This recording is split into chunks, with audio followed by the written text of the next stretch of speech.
সমুদ্রের মধ্যে মা সন্তানটাকে কোলের মধ্যে নিতে পারে না, খুব কষ্ট অনুভব করতেছে।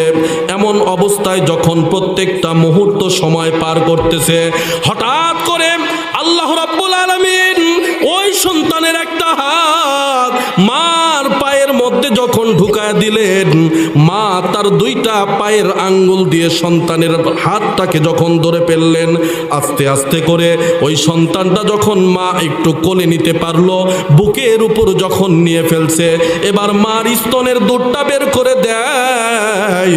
এবার মার স্তনের মধ্যে যখন মুখটা লাগাইতে যাবে, আল্লাহ পাক আজরাইলকে ডাক দিয়া বলেন, আজরাইল যাও যাও সমুদ্রের মধ্যে চলে যাও, ওই যে আমার বান্দি তার সন্তানটাকে দুধ পান করানোর জন্য তার বুকের স্তনটাকে বের করেছে।